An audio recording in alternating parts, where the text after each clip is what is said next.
सुबह के 11 बजने वाले थे।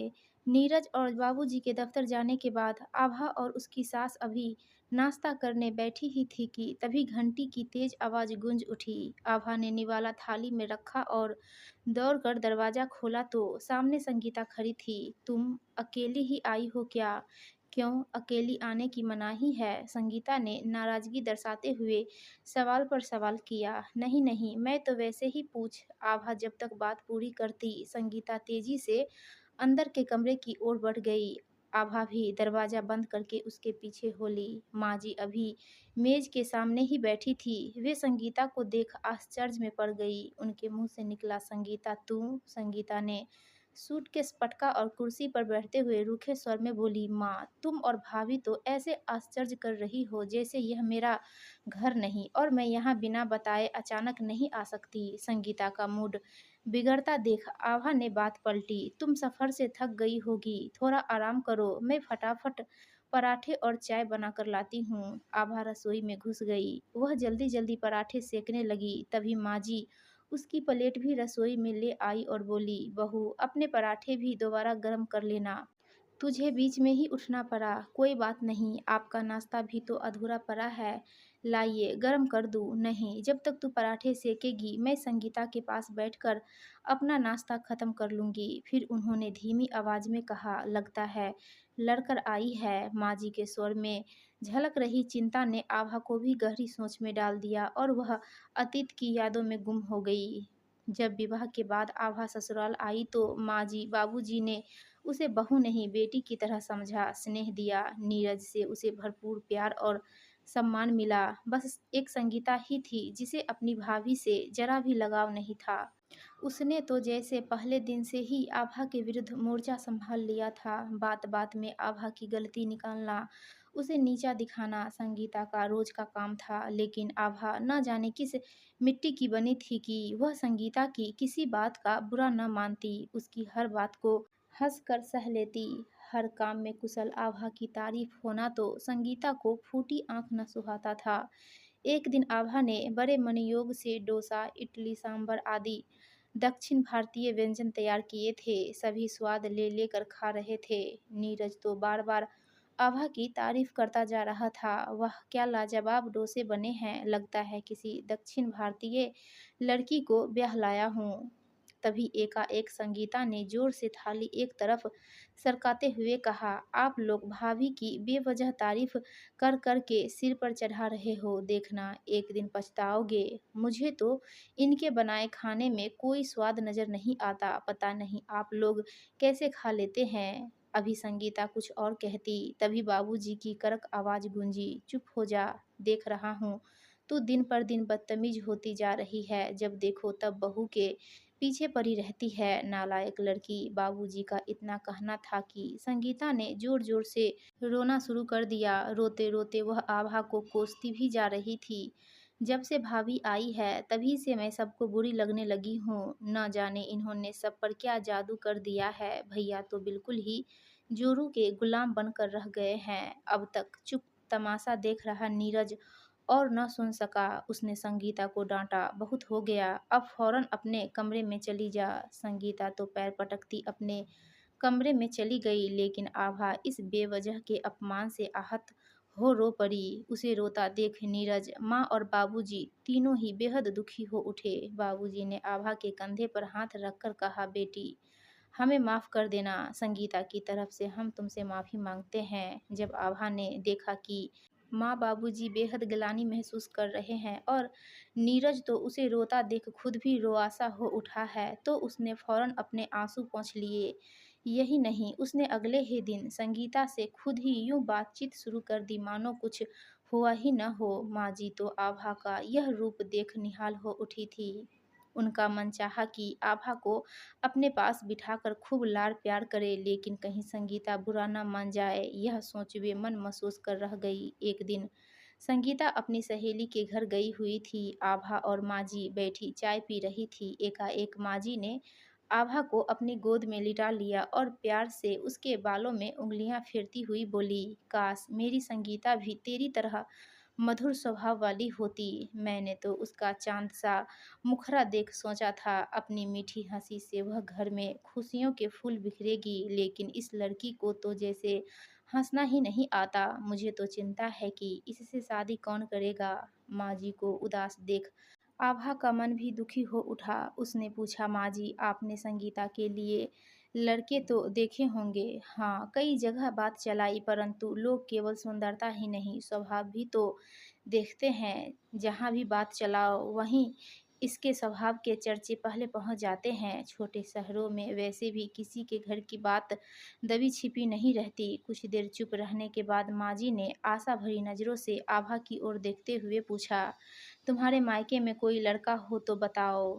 इस शहर में तो इसकी शादी होने से रही। बहुत सोचने विचारने के बाद एकाएक उसे प्रमोद का ध्यान आया। प्रमोद आभा के पिताजी की मुंह बोली बहन का लड़का था। एक ही शहर में रहने के कारण आभा अक्सर उनके घर चली जाती थी। वह प्रमोद की माँ को बुआ कहकर पुकारती थी। प्रमोद के घर के सभी लोग आभा से बहुत स्नेह करते थे। प्रमोद भी आभा की तरह ही बुराई को हंसकर सह जाने वाला और शीघ्र ही क्षमा कर देने में विश्वास रखने वाला लड़का था। यह घर संगीता के लिए उपयुक्त रहेगा। प्रमोद जैसा लड़का ही संगीता जैसी तेज तर्राक लड़की को सहन कर सकता है। आभा ने सोचा। फिर माँ बाबूजी की आज्ञा लेकर वह अपने मायके चली गई। जैसा कि होना ही था, संगीता का फोटो प्रमोद को ही नहीं सभी को बहुत पसंद आया, लेकिन आभा ने संगीता के स्वभाव के विषय में प्रमोद को अंधेरे में रखना ठीक न समझा। संगीता के तीखे स्वभाव के बारे में जानकर प्रमोद हंस पड़ा। अच्छा, तो यह सुंदर सी दिखने वाली लड़की नकचढ़ी भी है, लेकिन दीदी तुम चिंता मत करो, मैं इस गुस्सैल लड़की को यूं काबू में ले आऊंगा। कहते हुए उसने जोर से चुटकी बजाई तो उसके साथ साथ आभा भी हंस पड़ी। लेकिन आभा जानती थी कि संगीता को काबू में रखना इतना आसान नहीं है जितना कि प्रमोद सोच रहा है। तभी तो उसके विवाह के बाद भी वह और माँ जी निश्चिंत नहीं हो सकी थी। उन्हें हर वक्त यही खटका लगा रहता कि कहीं संगीता ससुराल में लड़ झगड़ न पड़े, रूठ कर वापस न आ जाए। अभी संगीता के विवाह को हुए 5 महीने ही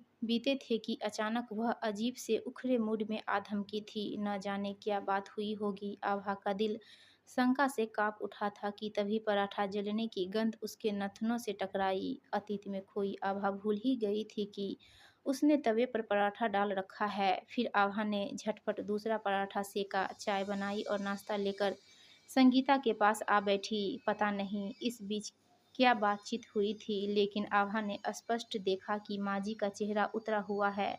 नाश्ता करते हुए जब संगीता चुप ही रही तो आभा ने बात शुरू की, और सुनाओ, ससुराल में खुश तो हो ना? शायद संगीता इसी अवसर की प्रतीक्षा में थी। उसने बिफर कर जवाब दिया, खाक खुश हूँ। तुमने तो मुझे इतने लोगों के बीच फंसवा दिया। दिन रात काम करो, सास ससुर के नखरे उठाओ, और एक देवर है कि हर वक्त उसके चोचले करते फिरो।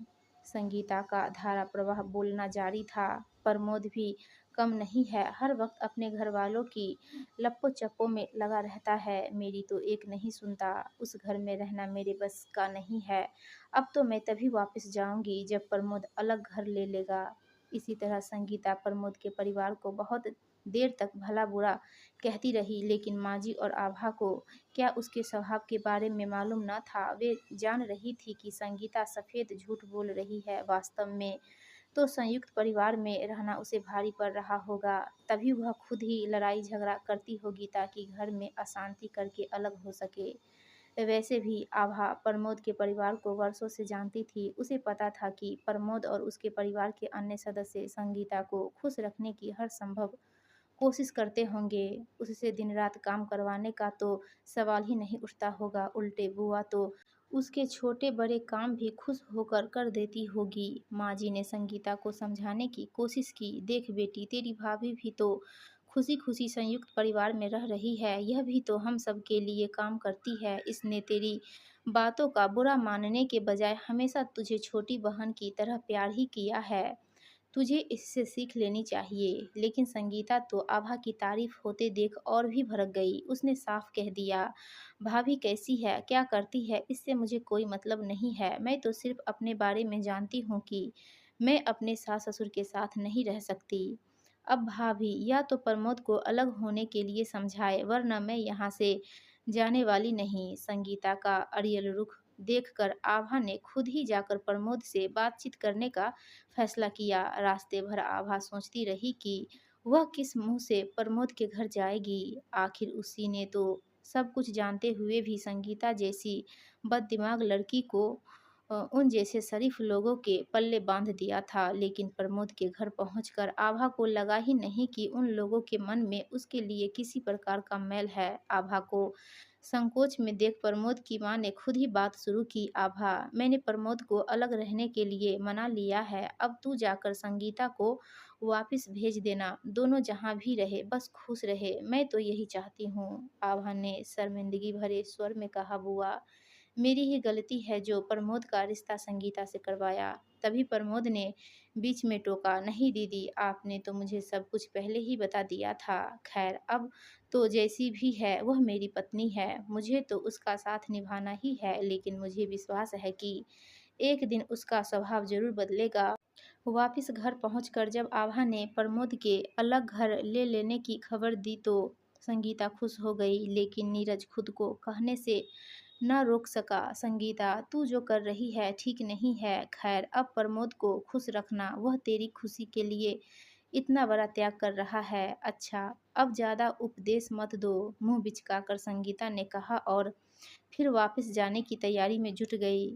फिर एक दिन प्रमोद का फ़ोन आया। उसने घबराए स्वर में बतलाया, दीदी, संगीता को तीसरे महीने में अचानक रक्तस्राव शुरू हो गया है। डॉक्टर ने उसे बिस्तर से बिल्कुल न उठने की हिदायत दी है। आपको या माँ जी को आना पड़ेगा। मैं तो माँ को ला रहा था, लेकिन संगीता कहती है कि अब वह किस मुँह से उन्हें आने के लिए कह सकती है। सास की तबीयत खराब थी, इसलिए आभा को ही जाना पड़ा। लेकिन वहां पहुंचकर उसने देखा कि प्रमोद की माँ वहां पहले से ही मौजूद है। आभा ने सुखद आश्चर्य में पूछा, बुआ, आप यहाँ? अरे, यह संगीता तो पागल है। भला मुझे बुलाने में संकोच कैसा? मुसीबत में मैं काम नहीं आऊंगी तो और कौन काम आएगा? यह तो अपने पूर्व व्यवहार के लिए बहुत गलानी महसूस कर रही है। बेटी, तू इसे समझा कि इस अवस्था में ज़्यादा सोचा नहीं करते। रात को आभा संगीता के कमरे के पास से गुजर रही थी कि अंदर की बातचीत सुन वहीं ठिठक गई। प्रमोद संगीता को छेड़ रहा था, अब क्या करोगी? अब तो तुम्हें काफ़ी समय तक माँ के